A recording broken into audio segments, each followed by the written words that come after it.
Hello बच्चों, let us understand the solution for this question. The question says that 10 gram of ice at 0 degree Celsius is kept in calorimeter of water equivalent 10 gram.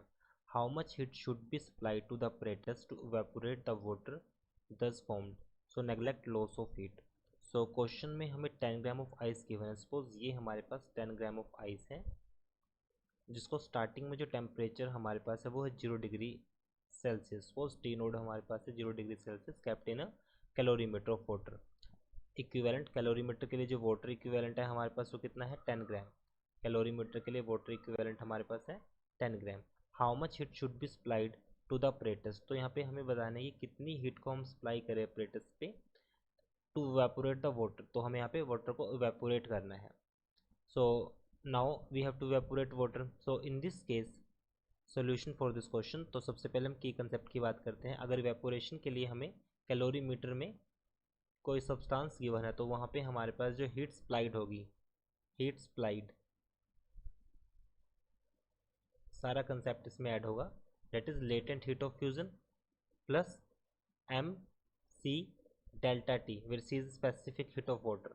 साथ में किसमें convert किया है vaporization में. So M into L of vaporization यहाँ पे हमारे पास है वेपोराइजेशन के लिए.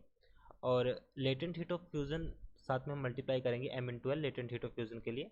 सो सिंपली ये हम कंसेप्ट यहाँ पे हमने अप्लाई किया है क्योंकि हमारे पास जो वाटर है आइस को हमने कन्वर्ट करना है वेपोराइजेशन में.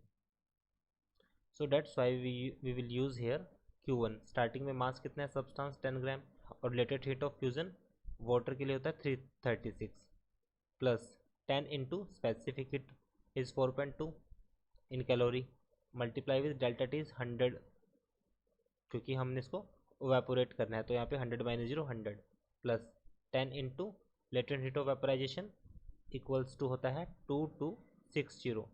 यहाँ से इक्वेशन को सोल्व करते हैं. सो हीट हमारे पास आएगा 7200 कैलोरी अगर हम कैलोरी की बात करें, या अगर हम उसको जूल में लिखें तो 30160 जूल ये हो जाएगा. अब हम बात करते हैं हीट फॉर कैलोरीमीटर क्योंकि कैलोरीमीटर को हमने साथ में असाइन किया है. तो यहाँ पे हीट फॉर कैलोरीमीटर की बात करते हैं.